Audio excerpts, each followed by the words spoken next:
I've spent the last 48 hours watching something play out on the world stage that I genuinely never thought I'd see. And I need to talk about it tonight. Not from a place of politics, not from a place of partisanship, but from the perspective of someone who has spent decades inside those rooms, behind those closed doors, at those tables where history either gets made or gets broken. Because what just happened between the United States and Canada is not a headline. It is not a tariff story that trends for a morning and vanishes by afternoon.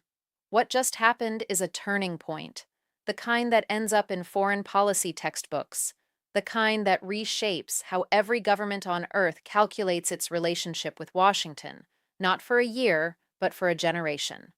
The United States went to Canada asking for a deal, and Canada said no. Let that settle for a moment. The same administration that spent 2 years telling Canadians they should feel privileged to be called the 51st state. The same administration that wrapped tariffs on Canadian steel and aluminum in the language of national security. That administration walked into a room with cameras rolling and the entire world watching and asked for relief. And Mark Carney, a man who ran two of the most respected central banks on the planet, a man who does not rattle, looked back and said, Canada does not negotiate under threat. Canada is not for sale. The answer is no. I've been around long enough to know that moments like this don't arrive without a long story behind them. The United States and Canada did not build their relationship overnight.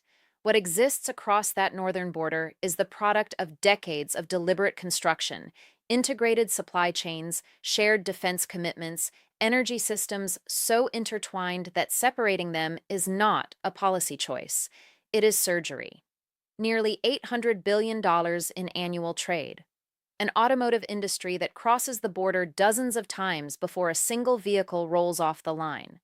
That relationship was formalized and deepened through trade agreements that were never just about tariffs.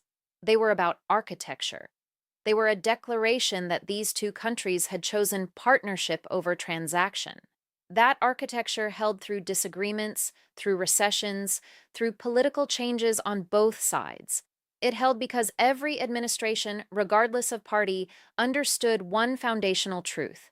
You do not burn down a structure it took 30 years to build over a short-term political calculation. Something changed, not all at once.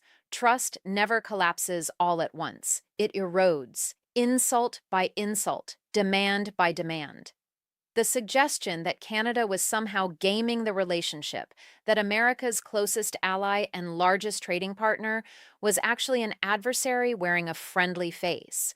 The rhetoric about annexation that Canadians did not hear as humor. They heard it as a statement of intent. And then came the line that I believe changed Ottawa's calculus permanently. The implication that Canadian sovereignty was something Washington extended as a courtesy, that independence was negotiable, that they needed America more than America needed them. Canada heard that. Canada filed it away. And when Mark Carney walked into that room, he wasn't walking in afraid. He was walking in with the weight of an entire nation's dignity at his back, a nation that had been publicly belittled and was watching to see whether its leader would stand up or fold. He stood up. Here are the facts as we know them. In early March 2026, the United States imposed 25% tariffs on Canadian imports. Canada responded with targeted retaliatory measures covering roughly $17 billion in American exports. Farmers in Michigan, auto parts manufacturers in Ohio, lumber operations in the Pacific Northwest. Real businesses built over decades, suddenly absorbing costs they never planned for. The economic feedback came quickly. Supply chain stress, rising consumer prices on goods with Canadian components, American manufacturers issuing public warnings about production disruption, Republican senators from border states making phone calls to the White House that nobody in that building enjoyed receiving. And then the meeting, Trump and Carney face to face, cameras on, the diplomatic world watching every word. What was said in that room was not a strategic demand dressed in tough language. It was a request, a genuine ask for Canada to ease tensions, to find a path back toward the relationship. Every trade diplomat watching, in Brussels, in Tokyo, in Beijing, recognized it immediately for what it was. And Carney's answer was clear. Canada will engage as a sovereign equal, or Canada will not engage at all. Here is what I learned from years of sitting at the highest levels of these negotiations. When you apply maximum pressure to an ally, you are making a specific bet. The bet is that their need for the relationship outweighs their need for self-respect. That calculation can work, but only when the other side believes that backing down is something their own people can accept. When you spend years publicly humiliating a partner, you eliminate that possibility. You don't just apply pressure, you transform the domestic politics on their side. You make it so that giving you what you want now looks to their own citizens like surrender. You accidentally hand your opponent a mandate. That is precisely what happened here.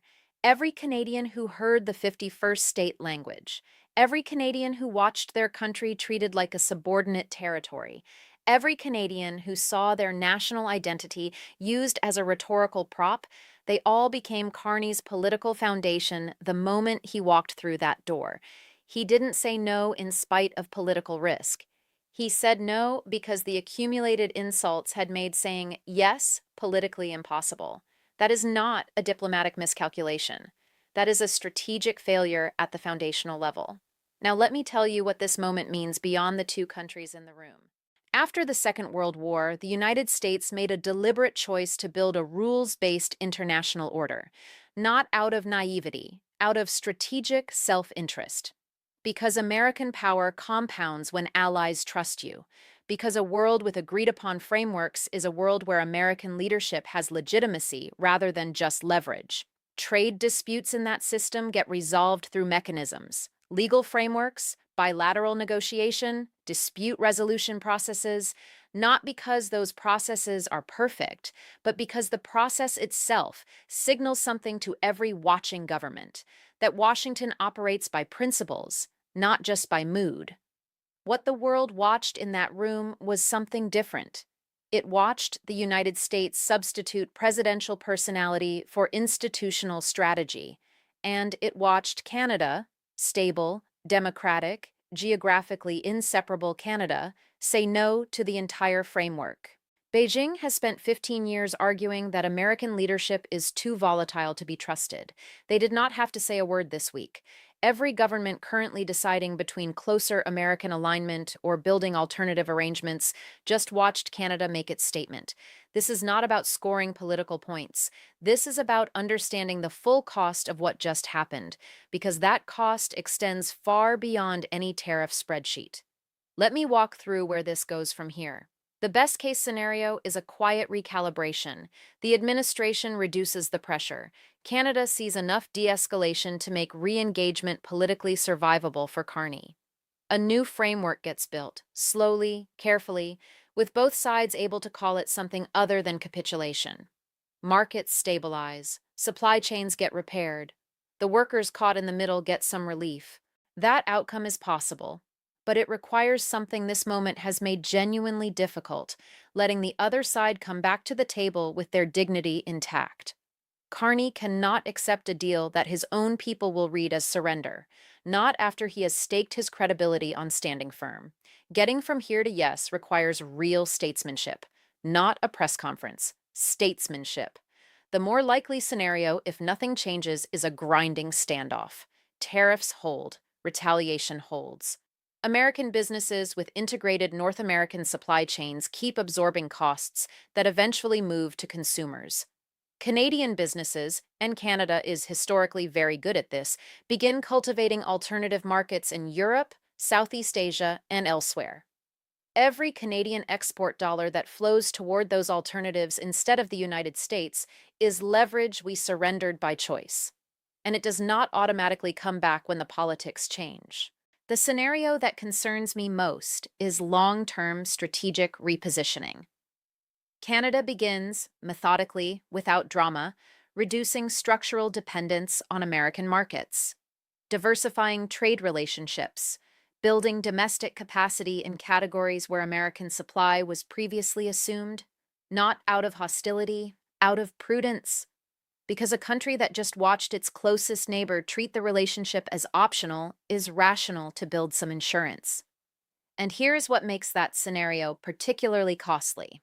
If Canada successfully demonstrates that reducing dependence on Washington is survivable, and perhaps even wise, that demonstration is visible to every other country running the same calculation. You can win the argument about who blinked first and lose the architecture of American global influence at the same time. I want to come back to something that matters more than any of the strategic analysis.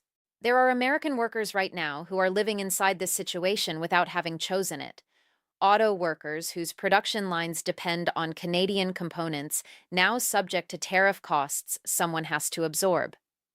Farmers who built their business models on market access that has now contracted.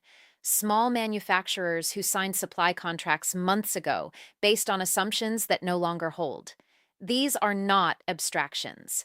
These are people in Michigan, Wisconsin, Minnesota, Ohio, and Pennsylvania who are getting an education in the difference between tariff theory and tariff reality. They did not create this situation. They are absorbing it. Whatever anyone believes about the decisions that led here, those workers and the businesses built around them deserve a trade policy constructed on durable strategy rather than on moment to moment political positioning. They deserve a relationship with Canada that reflects what it actually is: 3 decades of genuine mutual investment, not a leverage opportunity. What I'm asking is straightforward. Congress needs to exercise the constitutional authority it holds over trade. Tariffs imposed through executive action can be revisited through congressional oversight. That is not congressional overreach. That is the system working as designed. The founders gave Congress that authority precisely to prevent unilateral economic brinkmanship from becoming permanent policy without accountability. The administration needs to tell the American people specifically what success looks like. What outcome ends this standoff? What does Canada need to do? What does the United States offer in return? Pressure without a defined endpoint is not strategy. It is just pressure. And as this week demonstrated, pressure alone has limits. And every American paying attention needs to understand that trade policy is not a foreign policy abstraction. It is the price on the shelf at the grocery store. It is whether your plant runs full shifts or reduced ones. It is whether the farmer in your state can move his crop. It touches your life directly whether or not you are following the news. I have always believed that America's most durable strength is not our economic scale, though it is extraordinary. It is not our military capability, though it is unmatched. It is our capacity, demonstrated repeatedly over 2 centuries, to look clearly at a situation, acknowledge what is not working, and make the correction. We built alliances that held for 80 years not because we were perfect partners, but because we were reliable ones.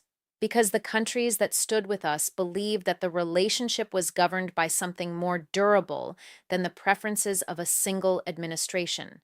Canada just sent us a clear message, not about Canada, about how we look from the outside right now, about the distance between how we see ourselves and how we are being seen, about what happens when the performance of strength gets substituted for the substance of it.